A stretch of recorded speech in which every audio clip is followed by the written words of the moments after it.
Today I'm going to read another segment on Normative Ethics, Utilitarianism. Ethics. It is interesting, but there's a whole lot more to it than just thinking. Hi, I'm Dr. Simpson, and welcome to Learn with GS.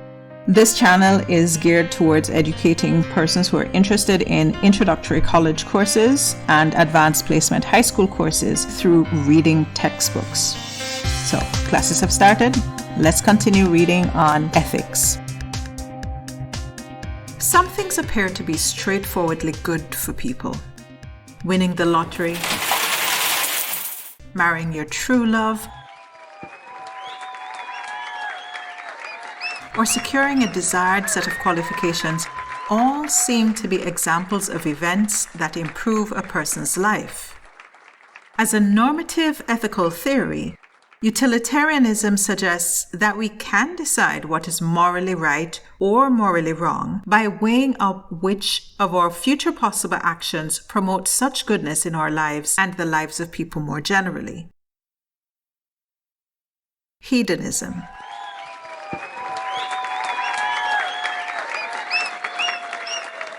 Hedonism is a theory of well-being, a theory of how well a life is going for the person living that life. What separates hedonism from other theories of well-being is that the hedonist believes that what defines a successful life is directly related to the amount of pleasure in that life. No other factors are relevant at all. Therefore, the more pleasure that a person experiences in their life, then the better their life goes, and vice versa. Whereas other theories might focus on fulfilling desires people have, or an objective list of things such as friendship and health. The roots of hedonism can be traced back to at least as far as Epicurus, 341 to 270 BC, and ancient Greece.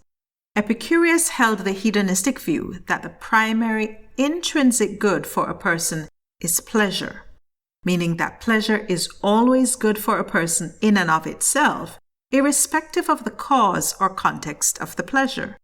According to this theory, pleasure is always intrinsically good for a person, and less pleasure is always intrinsically bad.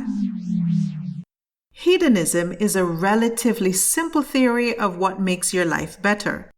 If you feel that your life would be better if you won the lottery, married your true love, or achieved your desired qualifications, then the hedonistic explanation of these judgments is that these things are good for you only if they provide you with pleasure.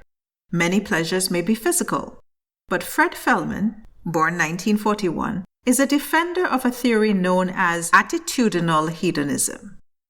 According to this theory, psychological pleasures can themselves count as intrinsically good for a person.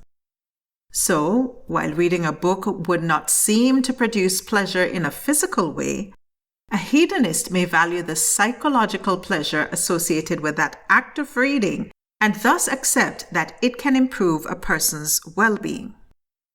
This understanding of hedonistic pleasure may help to explain why, for example, one person can gain so much pleasure from a Lady Gaga album, while another gains nothing at all. The psychological responses to the music differ. Nozick's experience machine. One important problem for hedonism is that our well-being seems to be affected by more than just the total pleasure in our lives. It may be the case that you enjoy gaining a new qualification, but there seems to be more to the value of this event than merely the pleasure produced.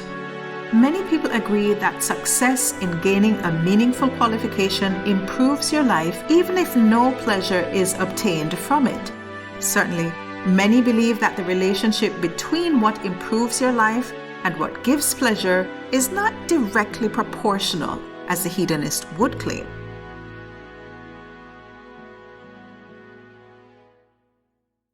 Robert Nozick, 1938 to 2002, attacked the hedonistic idea that pleasure is the only good by testing our intuitions via a now famous thought experiment. Nozick asks, Suppose there was an experience machine that would give you any experience you desired.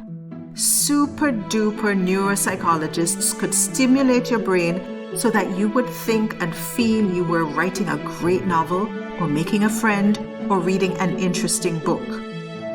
All the time you would be floating in a tank with electrodes attached to your brain. Should you plug into this machine for life, pre-programming your life experiences? Of course, while in the tank, you won't know that you're there. You'll think that it's all actually happening. Would you plug in? Nozick's challenge to hedonism is based on the thought that most people who consider this possible situation would opt not to plug in. Indeed, if you ask yourself if you would actually choose to leave behind your real friends, family, and life in favor of a pre-programmed existence, you also might conclude that plugging into the experience machine would not be desirable.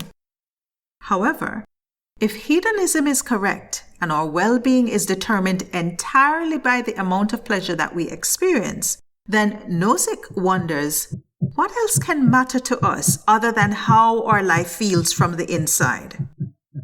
The experience machine guarantees us pleasure, yet we find it unappealing compared to a real life where pleasure is far from assured. This may suggest that our well-being is determined by other factors in addition to how much pleasure we secure, perhaps knowledge or friendships. The hedonists need not give way entirely on this point, of course, as they may feel that the experience machine is desirable just because it guarantees experiences of pleasure. Or you might believe that our suspicions about the machine are misplaced. After all, once inside the machine, we would not suspect that things were not real. You may feel that the hedonist could bite the bullet, accept the apparently awkward conclusion as a non-fatal implication of the theory, and say that any reticence to enter the machine is irrational. Perhaps the lives of those choosing to be plugged into the machine would go extraordinarily well. In our next section, we'll continue with the foundations of Bentham's utilitarianism.